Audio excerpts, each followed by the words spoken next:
So hey besties, one thing we haven't done in a while is we haven't made us no mustard fried chicken. So y'all gonna come along with me today and we're gonna go ahead and make us some of that good old extra crispy homemade mustard fried chicken. Now you're gonna go ahead and get you some wings, get you some drums, get you some flats, get you some legs, thighs, whatever you like, and you're gonna go ahead and put it in a pan with some cool water and you're gonna go ahead and add you some vinegar in it. Now I know there's this big debate on the internet about whether you should clean your chicken or not, but you see this stuff floating at the top? That's why I clean my chicken. I don't want that in my chicken with me, so we're gonna go ahead and clean that all out. I know you see that stuff floating right there on the top.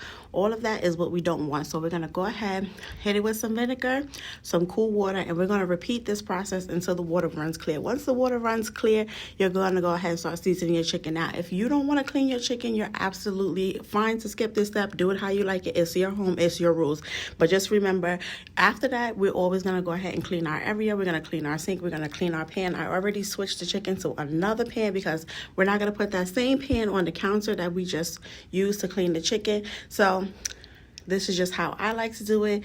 Make sure you do it how you like to do it in your home. After we get past the cleaning process, we're going to go ahead and start seasoning our chicken.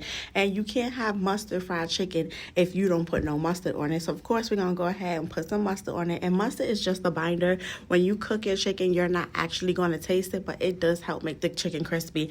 After that, I'm going to go in with some hot sauce. And again, you're not going to taste the hot sauce on it. It's just going to help with make the chicken nice and crispy. After that, we're going to go ahead and start seasoning it. And you go ahead and season it the way you like, and I'm going to season it the way I like and the way I like to do it. If you like to do it like how I like to do it, you're going to go ahead and add you some paprika on there. After you add your paprika on there, you're going to go ahead and get some onion powder and garlic powder, because you know you can't have one, you got to have both. They go together. After you get that onion powder and that garlic powder on there, you're going to go in with a little Italian seasoning. Not too much, just a little. And just remember, all the seasonings we just used don't have no salt in it, so use as little or as much as you like. You know you got to go ahead and hit it with some of that Tony's. And then we got to add some all-purpose seasoning to it as well. After you get all your seasonings in there, you're going to go ahead and get you an egg. Now, the internet told me if I go ahead and I get my egg and I shake my egg up before I crack my egg open, that my egg is already going to be shook. Now, let's see how this happened, because I went on ahead and I tried it. I don't know if I shook my egg hard enough or if I didn't shake it hard enough at all, but I was over there shaking. I was giving myself a little workout. After I shook my egg for a few seconds, I went on ahead and cracked it, and guess what? My egg looked exactly the same. Wasn't nothing shaking up.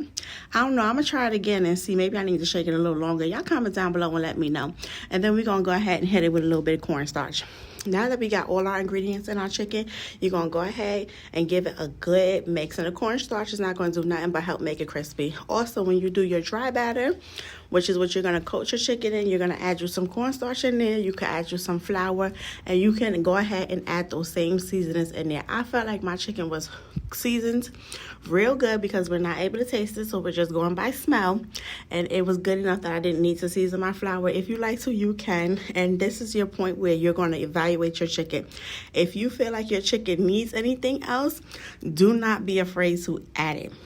After that, I let it stay in the refrigerator for 2 hours, and that's how it looked once my chicken came out of the fridge, and it's time to fry it. We're going to go ahead and put it in our batter, which is just flour, a little bit of cornstarch, and if you seasoned your flour, all the seasonings that you use for your chicken, gonna go ahead and coat that chicken in flour. You wanna make sure that you get in every piece and part of that chicken coated in that flour. And while we are flouring our chicken, we're gonna go ahead and put our oil on and start bringing our oil up to temperature, so that when we are done with putting the flour on our chicken, we can go ahead and just drop our chicken in that hot oil. Now, I feel like the tip and the tricks of perfectly crispy fried chicken is making sure that oil is hot but not too hot. If the oil is too hot, your chicken is going to burn. The outside is going to cook faster than the inside, and it's not going to be good.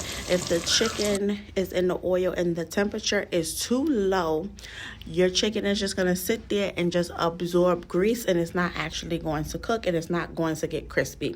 So the key to the perfect crispy fried chicken is the temperature of your oil. That is what I think. Now we're going to go ahead and flip our chicken. Once you see them floating to the top, you know that your chicken is done. But I'm going to cook mine a little bit longer because I like mine extra crispy. And then after that, it was time to go ahead and take that chicken out. Now you can go ahead and put whatever size you like, but for me, I'm going to put some hot sauce on these, and it is so good. So you better go ahead and get you some mustard fried chicken. Bye, besties.